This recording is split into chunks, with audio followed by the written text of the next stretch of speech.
স্বাধীনতা উত্তর 54 বছরে অনেক দলের শাসন দেখেছি, তারা দুর্নীতি বন্ধ করতে পারেনি, তারা অন্যায় অবিচার জুলুম বন্ধ করতে পারেনি, বরং তারা হাজার হাজার খুন করেছে।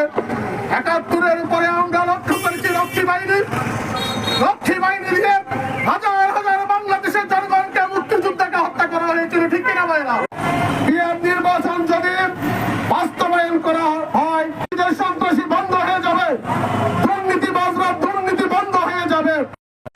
বাংলাদেশে আওয়ামী সরকার ফ্যাসিস্ট হয়ে বিগত ১৬-১৭ বছর জনগণের উপরে তারা শাসন করেছে, মাথার উপরে চেপে বসেছিল, যার কারণে ১৭ বছর পরে জনগণের অভ্যুত্থানের মধ্য দিয়ে আওয়ামী ফ্যাসিস্ট সরকার বাংলাদেশ থেকে বিতাড়িত হয়ে পলায়ন করতে বাধ্য হয়েছে, ঠিক আছে কিনা?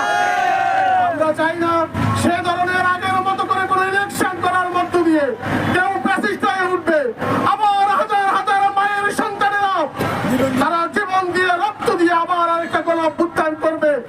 এ ধরনের বাংলাদেশ আমরা চাই না, চান কিনা?